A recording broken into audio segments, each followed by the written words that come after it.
Yang pertama mahabbatullah. Mahabbatullah itu ya cinta kita pada Allah. Ini pernah kita pelajari 1 bulan, mungkin bulan Februari kemarin itu, yang cinta pada Allah. Konsep-konsepnya Syekh Abdul Qadir Jailani, Ibnu Athaillah Sakandari, dan lain-lain. Itu mahabbatullah. Di antara cinta kita kepada Allah juga adalah mahabbatu mayuhibbuhullah. Cinta pada yang dicintai oleh Allah. Pak, saya cinta Allah saja, tidak cinta yang lain-lain. Harusnya tidak begitu. Saya cinta Allah dan semua yang dicintai oleh Allah, saya juga cinta. Termasuk Rasulullah. Maka saya cinta kebaikan, saya cinta kebenaran, saya cinta kemanusiaan dan lain sebagainya. Karena hal-hal itu dicintai Allah.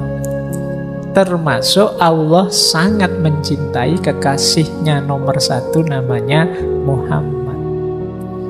Itu yang disebut mahabbatu mayuhibbuhullah. Yo, kalau kayak kalian kalau punya pasangan, punya pacar misalnya, itu kan biasanya kalian tidak hanya seneng pasanganmu saja, tapi hal-hal yang berhubungan dengan pasanganmu kan kamu juga ikut seneng.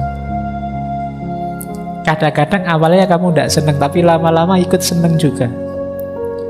Pacarmu suka drama Korea, awalnya kamu tidak suka opo drama Korea itu, aktor dan aktrisnya kok sama-sama cantik misalnya.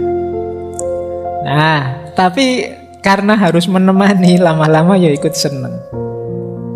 Jadi biasanya hal-hal yang dicintai oleh yang kamu cintai, kamu juga akhirnya menyukai juga.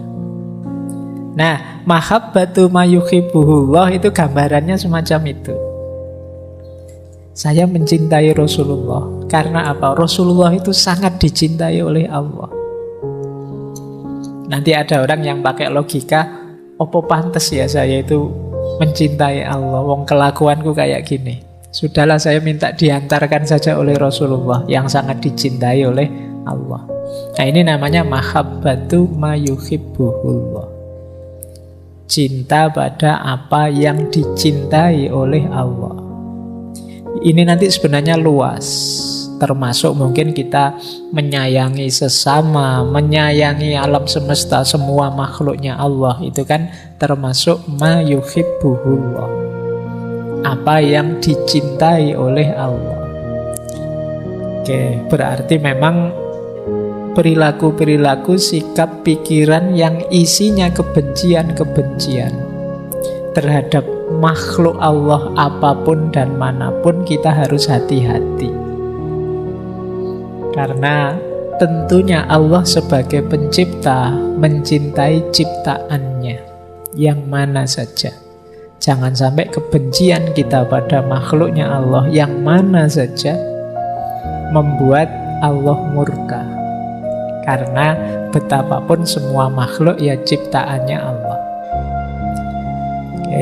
Baik, itu yang kedua ya. Kalau mahabbah fillah itu mencintai Allah ya di jalan Allah. Itu mahabbah fillah. Itu kan kadang-kadang teman-teman kan sekarang banyak yang pakai kalimat ikhwani fillah. Fillah itu berarti memang di jalannya Allah. Kalau mahabbah lillah itu mencintai Allah dalam hal-hal yang mungkin ini sebenarnya tidak letterlek jalannya Allah, tapi bisa mengantarkan kita pada Allah. Misalnya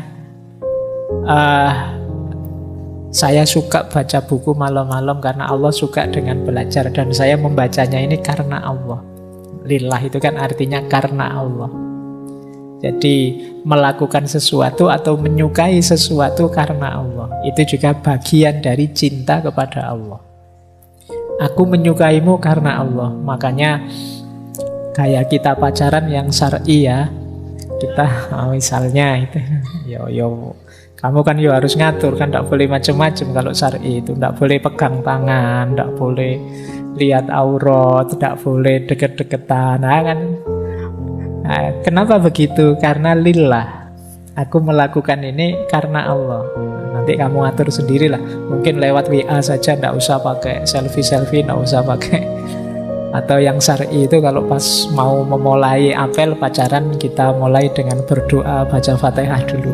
Kayak ngaji filsafat itu. Oke, itu lillah namanya, karena Allah. Baik, ini sudah dijelaskan dulu waktu kita membahas tema mahabbatullah. Jadi cinta Rasul itu mahabbatu ma yuhibbuhullah, dan juga bagian dari hubbullah, cintanya Allah pada manusia. Nah, ini teori yang awal. Kita lanjut. Nah, ini saya senang kalimat ini. Ini kalimatnya Syekh Jami' yang dulu pernah kita ngaji. Yusuf Zulaikha. Ini kalimat menarik. Jadi waktu Nabi Yusuf sudah sukses, itu beliau bertemu lagi dengan Zulaikha yang sudah tidak lagi jadi putri, sudah jadi orang biasa yang mengenaskan nasibnya, sudah tidak secantik dulu lagi, bahkan sudah tua. Nah, ini terus ada pernyataan semacam ini dari Allah. Ceritanya Nabi Yusuf itu, oh, ini Zulaikha yang dulu ya, kok masih hidup ya? Mungkin begitu bahasanya. Mungkin kalau kamu ketemu mantanmu, ketemu lagi, kamu kok tambah mengenaskan sekarang. Nah, ini kalau di Syekh Jami' wong itu novel ya. Jadi, tapi kalimat ini dalam maknanya. Jadi kata Allah begini, kenapa kok belum meninggal si Zulaikha ini? Kan dia sempat memfitnah Nabi Yusuf. Kata Allah, aku belum mengambilnya, sebab dalam dirinya terkandung cinta kepada orang yang juga aku cintai.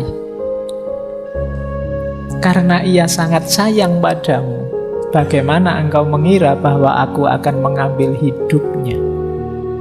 Matanya yang menangis memberikan kesaksian akan cintanya, meski sepanjang hidupnya kubuat dia putus asa. Nah, kini aku akan membuatnya kembali muda. Ia telah memberikan kepadamu jiwanya yang sangat berharga. Jika aku sekarang memberkainya, jadikan ia sebagai bagian jiwamu.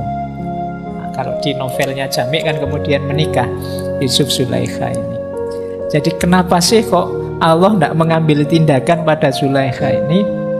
Karena Allah sayang, cinta sama Nabi Yusuf, sementara dalam hatinya Zulaikha ada Nabi Yusuf.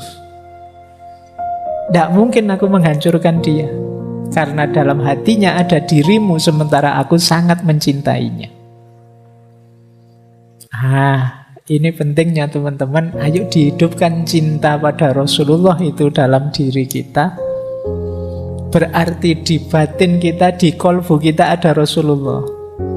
Nah, kalau sudah ada makhluk yang paling dicintai Allah itu dalam batin kita, ya insya Allah seperti firman-Nya Allah pada Nabi Yusuf ini, apa ya tego aku melakukan yang menyakitkan pada dirinya, wong dalam hatinya ada dirimu yang aku cintai. Nah, ini silahkan teman-teman pakai logika ini. Kalau ada yang tanya, kenapa sih kita harus mencintai Rasulullah, kenapa kita memperbanyak sholawat dan lain sebagainya, dalam rangka apa? Menghidupkan Rasulullah dalam diri kita, menghidupkan kemuhammadan kalau pakai diksi minggu lalu. Berarti apa? Ada yang paling disayangi Allah dalam diri kita. Kalau yang paling disayangi Allah dalam diri kita hadir, tentu saja Allah akan sayang pada kita. Yo, kalau di kamar kos-kosanmu ada orang yang dicintai temanmu, lo itu kan orang yang dicintai temanmu itu akan ditilik terus kan sama yang mencintai dia.